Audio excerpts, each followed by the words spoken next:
This podcast is not a substitute for a relationship with your mental health professional. Hey, family. Welcome back to another episode of the Mental Health is a Lifestyle podcast with your girl, Andrea Wise-Brown. Family, I'm excited to be back here again with you again this week. And I have something good to share with you.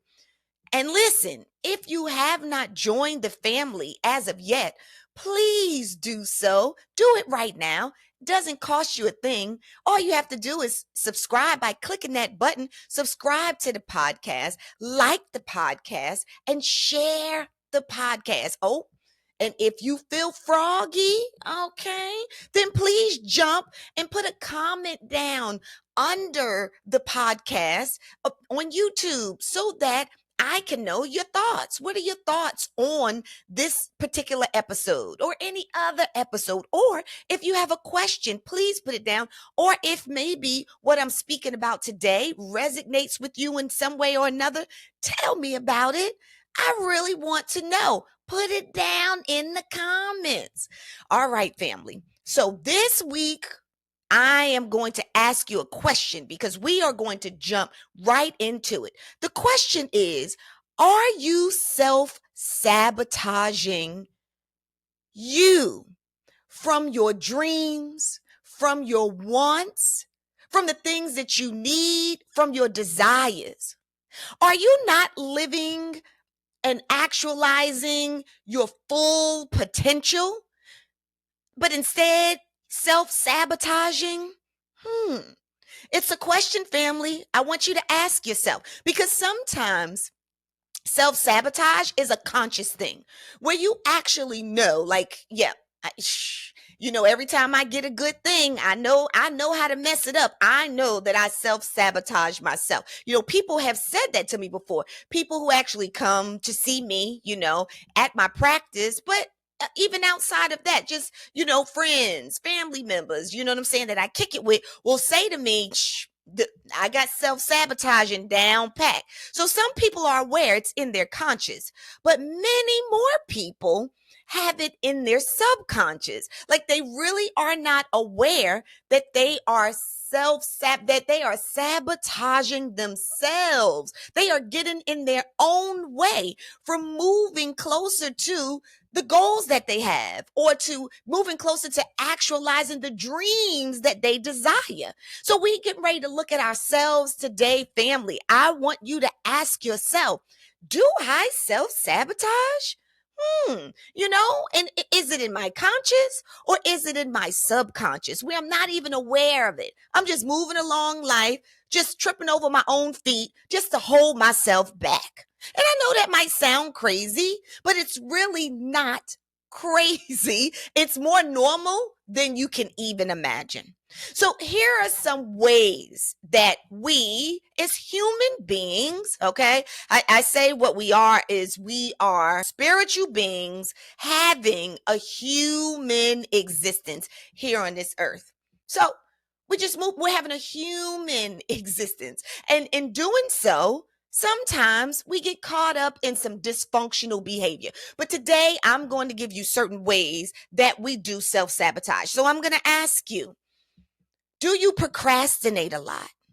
And there are different reasons for procrastination, but one reason that we procrastinate sometimes is because we see the dream, we see what we want, and maybe there's some fear that comes up. We will drag our feet and not actually go as hard as we know that we need to go or be as consistent with trying to actualize our dream because we know that's what we should do. But instead, because of fear, we drag our feet, we procrastinate, we self-sabotage, hold ourselves back. Do you have this idea of perfectionism? Because sometimes perfectionism is a form of self-sabotage where we feel like, I'm not going to do it because if it's not perfect, then I'm just not doing it. Like it needs to be perfect. So we keep imagining that this whole thing needs to be perfect. It needs to be perfect. I'm not putting it out there because if such and such sees it and says whatever about me, or if such and such looks at it and says whatever about me, or if it doesn't get the amount of likes that it needs to have, or doesn't make a big boom, if it's not perfect, if maybe the vocabulary isn't perfect, if the writing isn't perfect, then I'm just not going to do. We hold ourselves back instead of living the human experience. Humans make mistakes. No one's perfect. We all make mistakes. Do it anyway. Just do it to the best of your ability. Just do it anyway. Perfectionism. Perfectionism is a form of self-sabotage.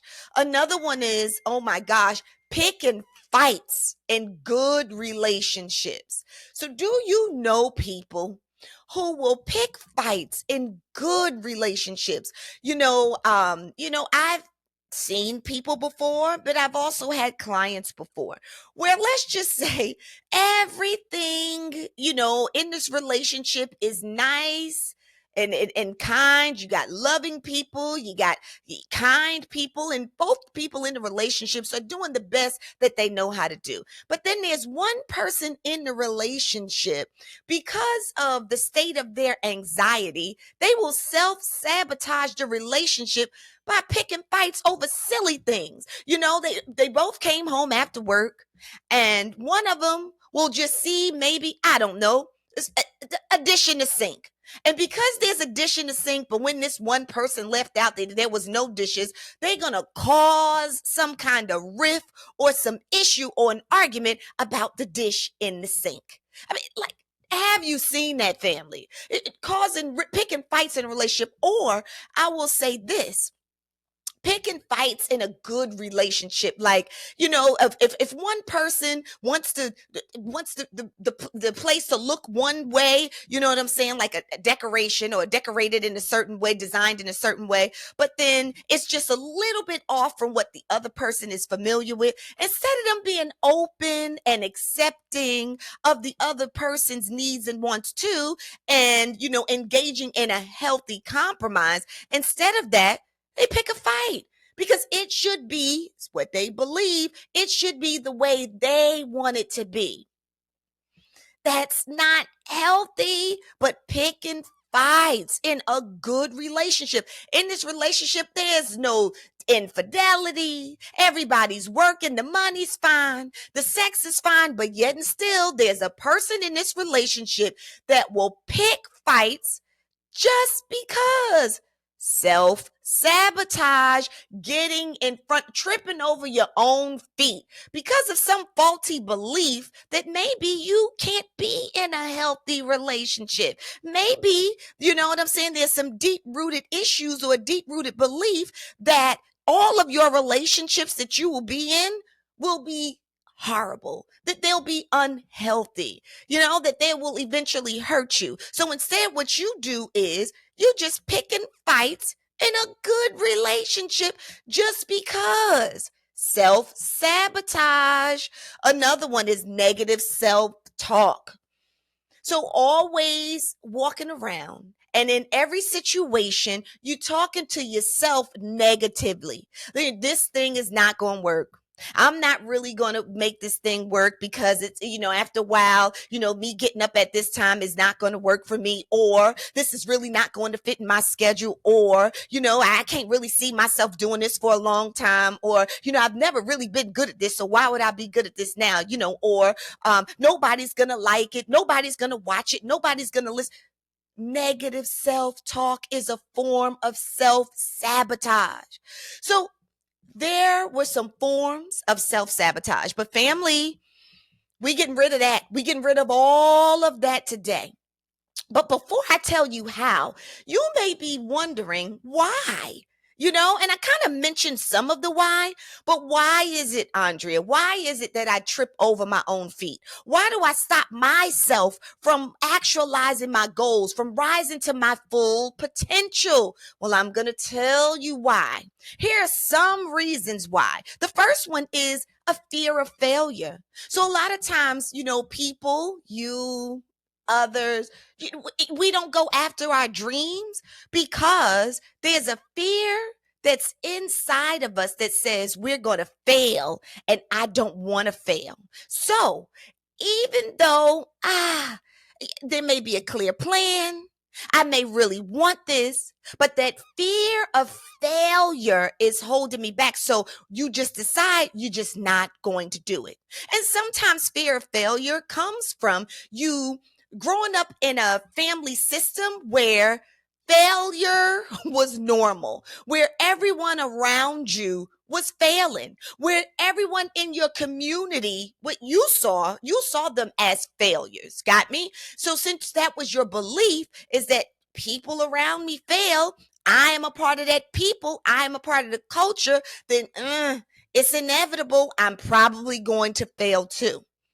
You may have a little glimmer of hope, the God in you that says, well, this is a good dream. This is something that you should go after. You should feel hopeful about trying to actualize it. It could work potentially, but the fear of failure or the belief of failure is so much larger than that, that it overshadows the hope. And so that fear of failure is what keeps you self-sabotaging. Another one is imposter syndrome. Family, have you or anyone else that you've known been in a position of success? I hear this a lot from people who are really, really successful that sometimes they kind of look around, or they look at their bank account, or they'll look at like the position, the name that's on their door, or they'll look at maybe some accolades that they've just gotten.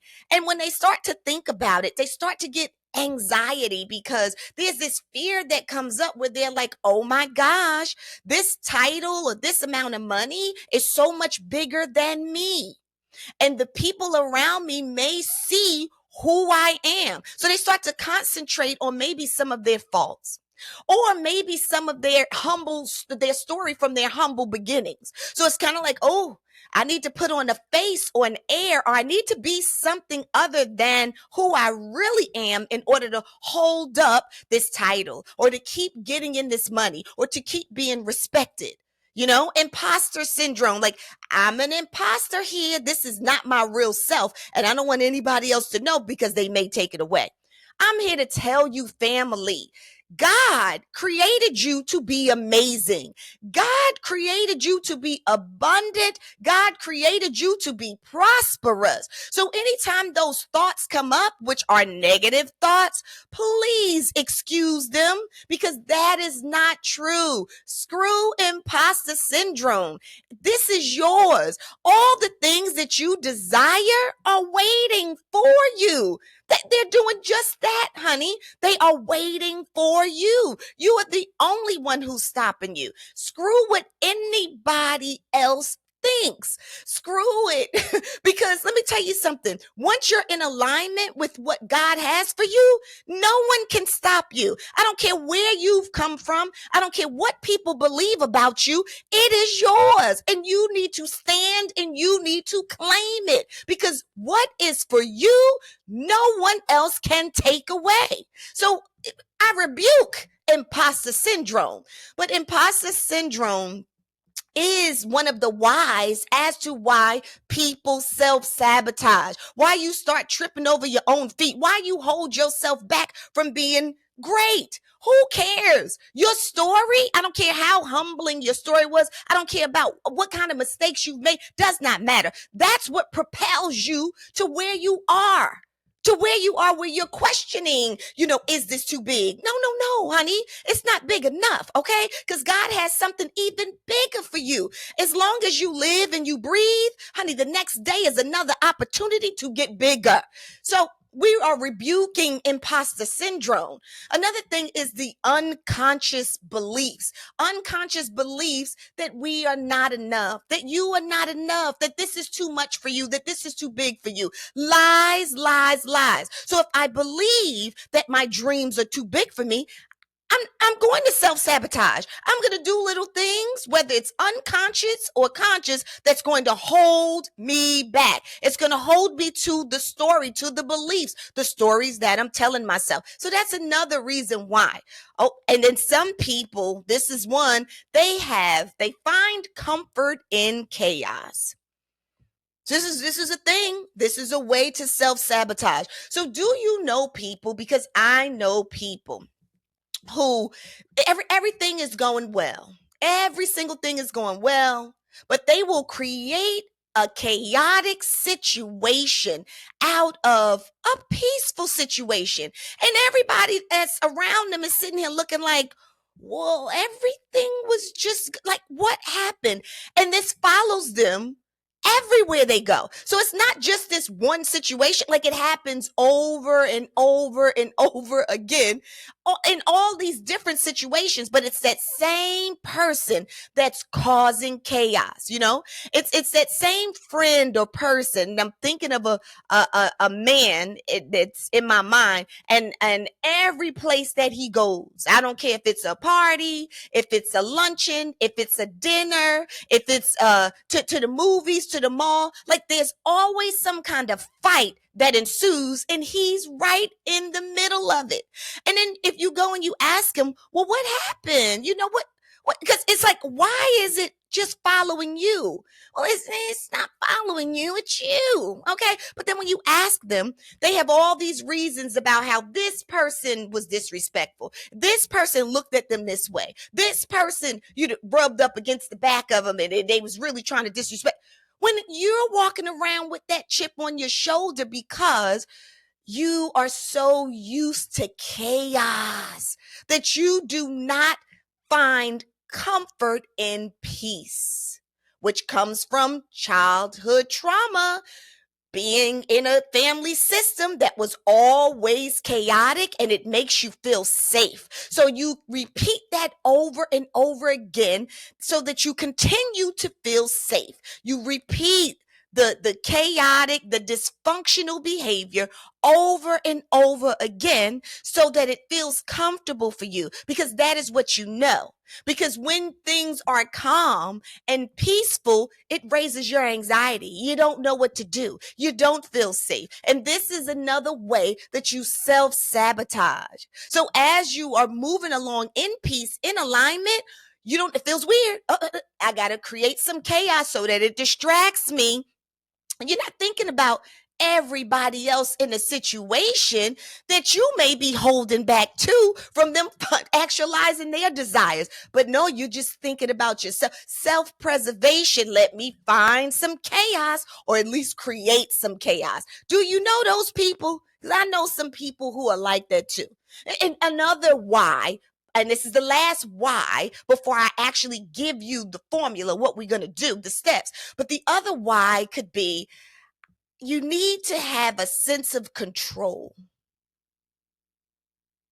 because you feel like if I don't have control, then I need to ruin it before anybody else does.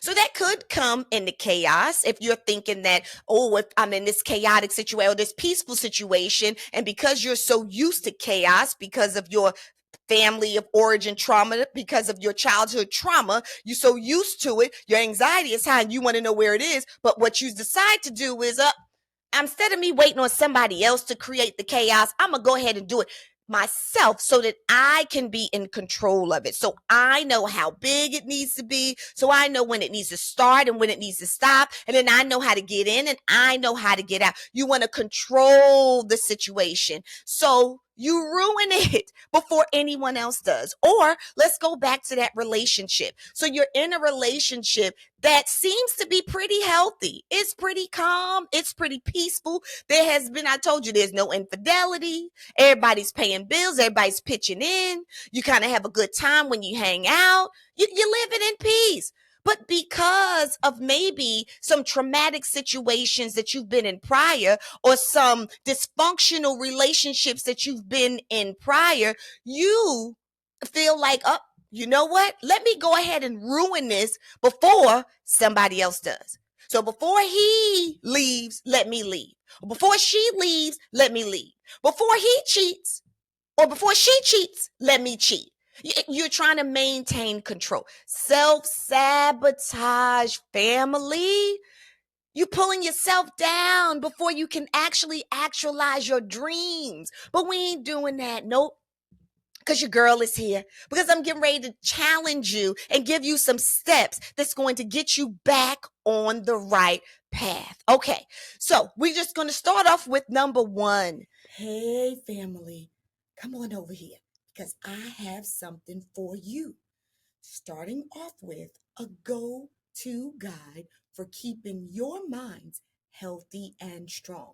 This right here is the Bible to mental health. It's your mental health Bible. The name of it is Six Pillars to Power Up Your Mind and Make Mental Health a Lifestyle.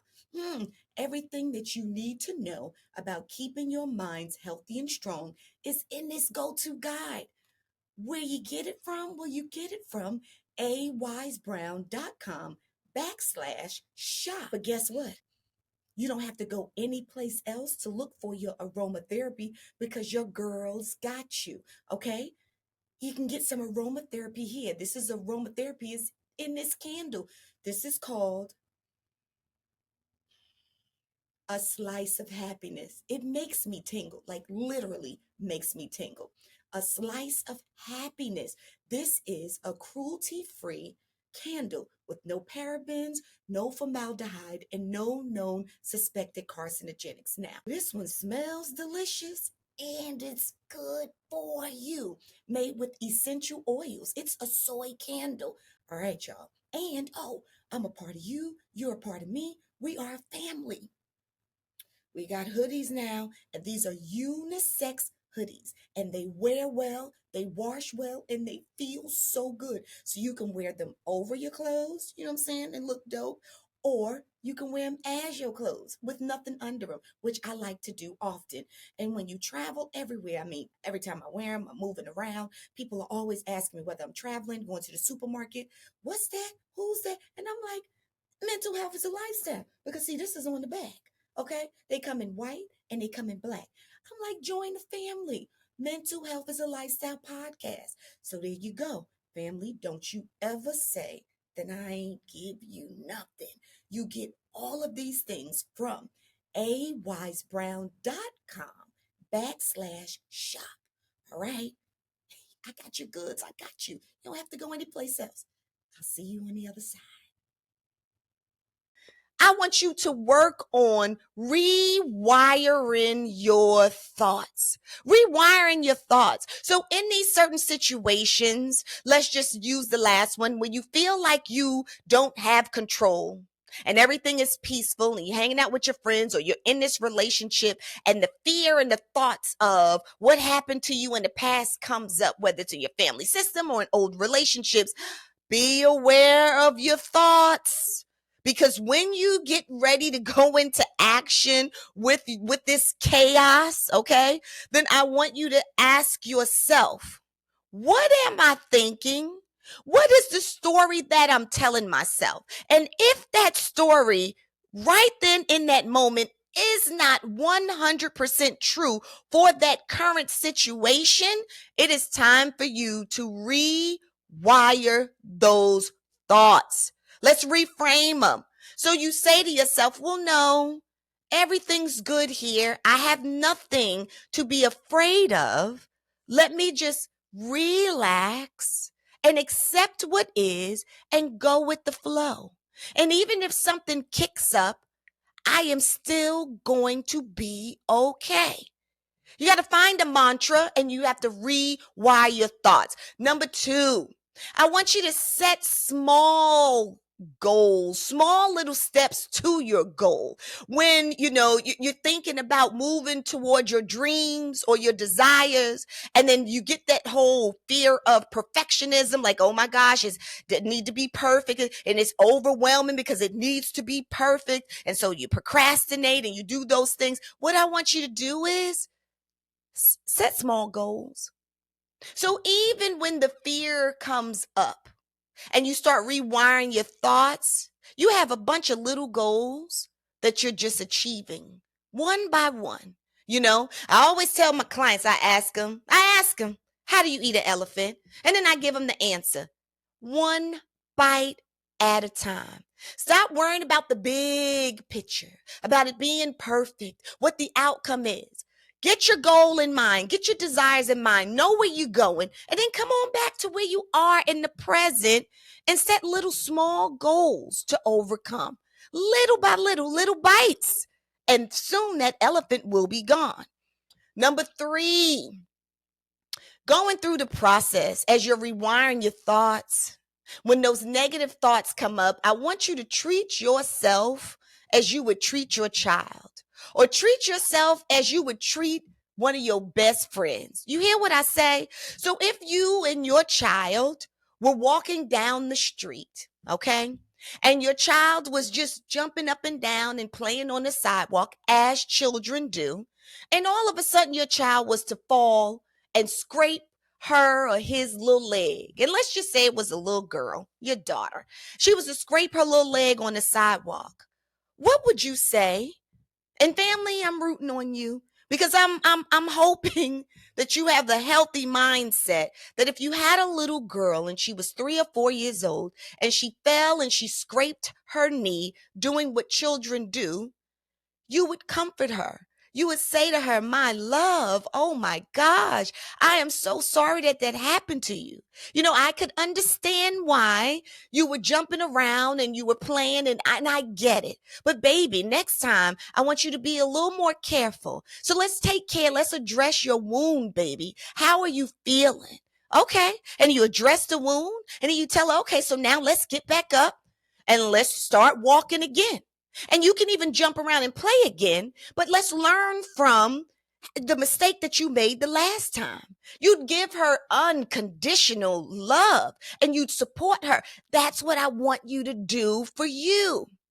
And let me tell you something, family. Number 4, if you find difficulty in doing any of these things, please find you a therapist. Find you a good therapist who can help you process how to do these things and process your trauma, process your childhood trauma, or maybe trauma that you've experienced before this moment. If you really want to know what is holding you back from actualizing your dreams, if you really want to know why you continue to self-sabotage specifically, then please find you a good therapist. And in an older episode, I actually give you the steps to how to find a good therapist. So just scroll up, find that episode, listen, and then actualize it so that you can peel back the layers. They can help you peel back the layers to your trauma, and you can get it out, face it, bring it to the light so that you know how to work through it and it doesn't hinder you. It doesn't get in your way. And then come on, no more self-sabotaging. And then number 5, and this is the biggest, honey, and the baddest of them all. Through all of these things, trust God and his vision and support for you to actualize your dream. If God planted that seed in you, then there is no reason to fear actualizing it. Go for it, family. Stand up in it. Trust him. Trust his plan. And sometimes, I believe it was 2 episodes ago when I was talking to you about actualizing your dream and getting in the flow, getting in alignment with what he has for you. If there's a dream that you have and you can't let it go, it will not leave your mind. For me, my belief is, and especially if it's connected, it could help someone else. My belief is God gave that thing to you. He planted the seeds. So it is time for you to water it, to do the work, to actualize it so that it grows, so that it blooms. Like that is my belief. And the way to do that is to trust him and to trust his vision for you, that no matter what, through all the ups and downs, because you will face ups and downs, success and failures as you are actualizing your dreams. It is a part of it. Yes, it is. Accept it. But as you do that, always have the knowing, be radical about the knowing that God gave this to you for you to actualize, that he's supporting you no matter what. Like, he's there for you. And honey, he's going to win. If nobody else in your life is going to win, one source, the huge source, Alpha and Omega, that I know will win is God. Okay, family? So there you go. You know, self-sabotage. I explained to you what it looks like. I also explained to you the whys of the why. Why do people do it? And then I gave you the ways that you can overcome self-sabotaging so that you can actualize the goals, your dreams that you have for your life. Number one, real quick, rewire your thoughts. Come on now. Challenge those thoughts, those negative thoughts, and do some rewiring. Number two, set small steps in order to get you to your goal. Don't get overwhelmed with thinking about your goal in a whole. No, we want to do it in bite sizes. And if you're consistent, trust me, you will get there. The whole thing will come to fruition. Small steps. Number three, while you're doing it on the journey, be kind to yourself. Treat yourself like a friend. Number four, if you're finding issue with doing any or all of these things and you keep finding yourself stuck, then I want you to find a good therapist so that they can help you to peel back the layers of your trauma so you can work through them and know how to move forward. And number five is the biggest of them all. Trust God through this process, because if nobody else has your back, he does. And I'm a testament of that. All right, family, that is another episode of the Mental Health is a Lifestyle podcast with your girl, Andrea Wise-Brown, and family. I am looking forward to seeing you next week on the next episode. And don't you ever forget, I love you.